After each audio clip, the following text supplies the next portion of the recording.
چەکە زۆر کوشندەکانی جیهان.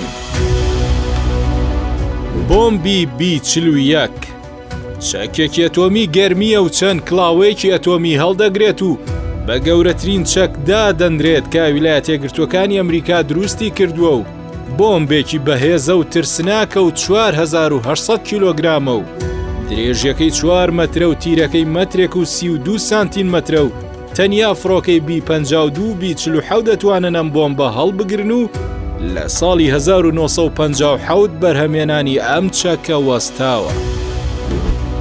موشەکی B270 ئەم موشەکە کیشوەر بڕە و دروستکراوی وڵاتی رووسایە و بە خێراییە زۆرەکەی دەناسرێتەوە و کە 3 ئەوەندەی خێرایی دەنگە و لایانی بەرامبەر ناتوانێت کە پێی پێ ببات. B800 Onyx ئەم بۆمبە رووسیە و دژی کەشتیە و دەتوانێت کە کەشتی فڕۆکە هەڵگرتەیەک بشکێنێت و نوقمی بکات. موشەکی ئەگنی دروستکراوی وڵاتی هندستانە و لە پۆلی موشەکە بالیستیە مام ناوەندەکانە و کیشوەر بڕە.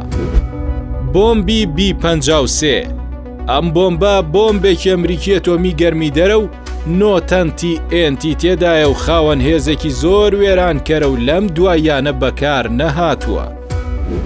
دایکی بۆمبەکان ئەم بۆمبە ویلایەتە یەکگرتووەکانی ئەمریکا دروستی کردووە و بە بۆمبی چڕی زۆر تەقاوەی ناوهەوا ناسراوە و کێشەکەی 9 تەن و 525 کیلۆگرامە و دادەنرێت بە بەهێزترین چەکی نائەتۆمی و ئەتوانێت لە یەک کاتدا 9 کۆمەڵگەی نیشتەجێبوون خاپور بکات و لە ناو بازنەیەکدا کە تیرەکەی 137 مەتر بێت.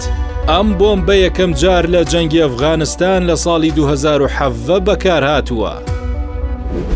باوکی بۆمبەکان بۆمبێکی رووسیە و کێشەکەی 7 تەن و 100 کیلۆگرامە و بواری ئیشکردنی زەوی بە ئاسمانە و توانایەکی بەهێزی هەیە لە وێرانکردنی ئەو شوێنانی کە پێیدا دەکێشرێت. بە جۆرێک هەمووی دەکاتە هەڵم و 4 ئەوەندەی دایکی بۆمبەکان وێرانکەرە.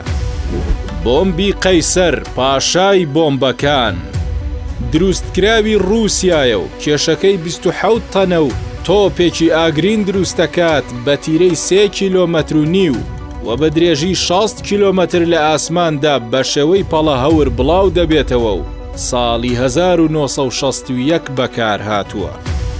کەشتی فڕۆکە هەڵگری نیمیتز کەشتیەکی زۆر گەورەیە و 2 کوورەی ئەتۆمی تێدایە و بەو هۆیشەوە بۆ ماوەی 23 ساڵ پێویستی بە وزە نییە و توانای لە خۆگرتنی 130 فڕۆکەی لە جۆری F-16 هەیە و ئەم کەشتیە سامێکی تایبەتی هەیە و لە هەر ناوچەیەک دەربکەوێت کاریگەری لەسەر سیاسەتی ئەو ناوچەیە دەبێت بەبێ ئەوەی هیچ جەنگێک ڕوو بدات.